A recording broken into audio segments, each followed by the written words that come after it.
এটা নির্বাচিত সরকার না। অনেক সমাবেশে আমাদের উপর হামলা করা হয়েছে, তারাই পুলিশকে হত্যা করেছে, তারাই প্রধান বিচারপতির বাড়িতে হামলা করেছে। এটা হলো ওবায়দুল কাদের একটা সাজানো নকশা। অনেকে বলেন যে বিএনপি ফেল করছে, ফেল করছে হাসিনা, ফেল করছে হাসিনা। তাদের নেত্রী বলছে তেল ছাড়া তরকারি খান, ওইটা ছাড়া বেগুনি খান। আর আজকে আরেক মন্ত্রী নাকি বলছে খেজুরের বদলে বড়ই খান। ওই বড়ইটা ওর অন্যদিকে ঢুকাই দিলে তাহলে বোঝা যাবে যে বড়ইটা কি। আমি শুধু এটাই বলতে চাই, আজকে দেশে এমন একটা অবস্থা সৃষ্টি করেছে বর্তমানে অবৈধ সরকার। মানুষের পেটে ভাত নাই, আজকে তার কর্মসংস্থান নাই, জিনিসপত্রের দাম লাগামহীন, কিন্তু তারপরও এই সরকারের কোনো বোধোদয় নাই। কারণটা হলো একটাই, যে এটা নির্বাচিত সরকার না, জনগণের কাছে তার কোনো জবাবদিহি করতে হয় না।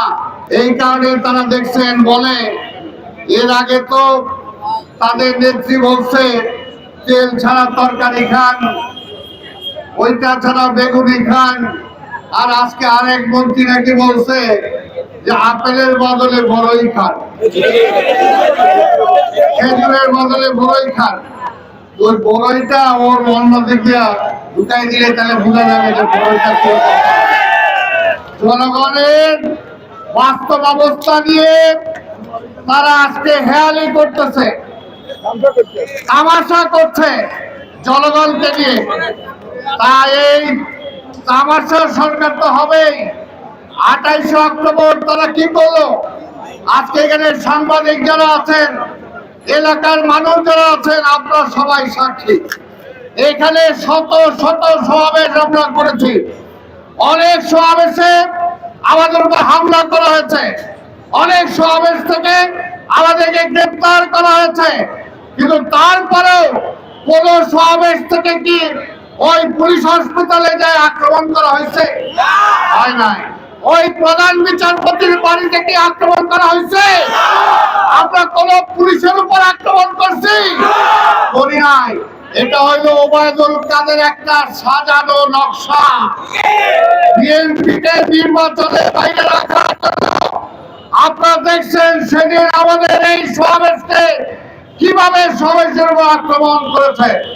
তারপরে সমাবেশের পরে গন্ডগোল করে দেওয়ার পরে আমাদের এক ভাইকে গেলে হত্যা করেছে, তারাই পুলিশকে হত্যা করেছে, তারাই প্রধান বিচারপতির বাড়িতে হামলা করেছে, তারাই আজকে পুলিশ হসপিটালে আগুন জ্বালিয়েছে। বিএনপি আগুন জ্বালানো রাজনীতি করে না, বিএনপি ঢিল মারা রাজনীতি করে না। তারা চেয়েছিল বিএনপিকে আন্ডারগ্রাউন্ড পলিটিক্সে নিয়ে যাইতে, যেমনি স্বাধীনতার পরে জাসদ সহ সকল রাজনৈতিক দলকে আন্ডারগ্রাউন্ডে যেতে বাধ্য করেছিল। আজকেরও এই বাকশালী সরকারের প্রেতাত্মা আজকে বিএনপিকে প্রকাশ্য রাজনীতি থেকে বের করে দিয়ে আন্ডারগ্রাউন্ড পলিটিক্সে নিয়ে যেতে চায়। কিন্তু বিএনপি গণতন্ত্রের জন্য লড়াই করে, বিএনপি বিশ্বাস করে নির্বাচনের মাধ্যমে ক্ষমতা পরিবর্তন। বিএনপি অন্য কিছু আশা করে না। তাই ভাইরা আমার বক্তব্য দেব না। আমাদের প্রিয় নেতা আজকে যিনি প্রধান অতিথি, আপনারা দেখছেন যে 28 তারিখের পরে ওনাকে কিভাবে গ্রেফতার করে নিয়ে যাওয়া হয়েছে। আমাদের নেতা মির্জা ফখরুল ইসলাম আলমগীরকে গ্রেফতার করা হয়েছে, আমাদের অন্যান্য কেন্দ্রীয় নেতাদেরকে গ্রেফতার করা হয়েছে। আমাদেরকে হন্য হয়ে খুঁজেছে যে কিভাবে গ্রেফতার করা যায়।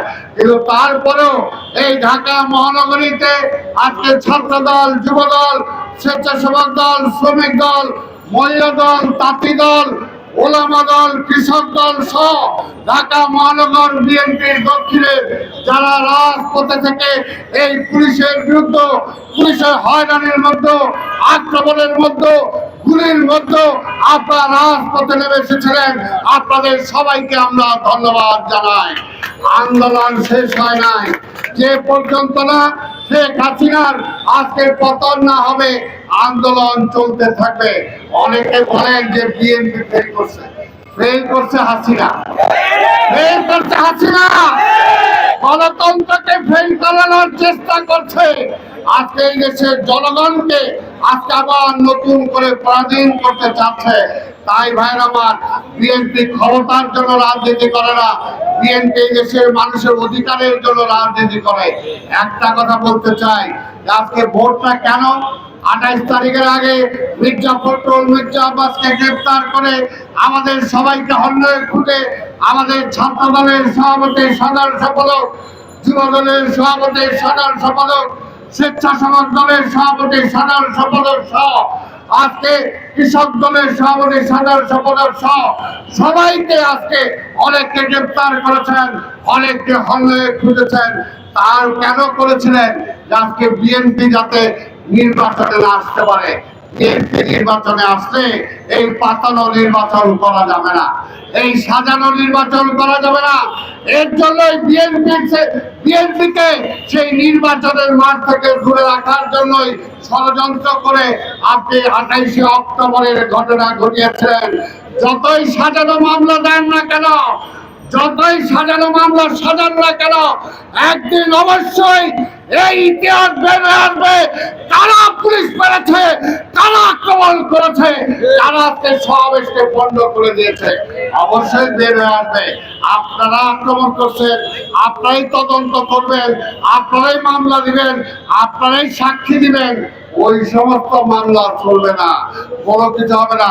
তাই এখন আমাদের ঢাকা মহানগরে আমাদের সদস্য সচিব বের এসেছে, কিন্তু এখনো আমাদের যুগ্ম আহ্বায়ক নবিল্লাহ নবী আজকে জেলে আছে, আমাদের যুগ্ম আহ্বায়ক মোহন আজকে জেলে আছে, আমাদের যুগ্ম আহ্বায়ক সাত্তার আজকে জেলে আছে, অনেক সদস্য জেলে আছে।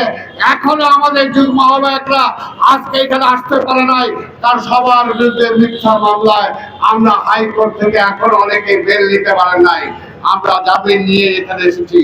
তাই ভাইয়ের আমার, আন্দোলন চলবে, সংগ্রাম চলবে এবং সেই সংগ্রামে অবশ্যই এই দেশের মানুষ জয়লাভ করবে।